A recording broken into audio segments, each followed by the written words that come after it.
इस दफ़ा तो मैंने खुद रिज़ाइन दिया है। वो मैं नहीं चाहता कि मेरे बोलने की सज़ा कोई और काटे, या मेरे बोलने का जो जुर्म है उसकी सज़ा किसी और को मिले। और दुनिया ने देखा कि मेरे रिज़ाइन देते ही क्या हुआ, उस टीवी चैनल को फिर बंद किया गया, बोल टीवी को दोबारा। क्यों?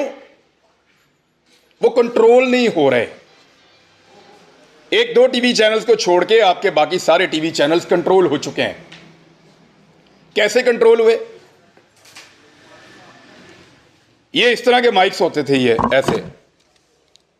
मेरे सहाफी साथी जो है ना, 55 रुपए किलो आटे पे ऐसे मुंह के अंदर फिट कर देते थे माइक, गरीब आदमी के। बताएं जी कितने का आटा? वो बेचारा वो क्या कहेगा, महंगा है जी, 55 रुपए का भी महंगा है जी।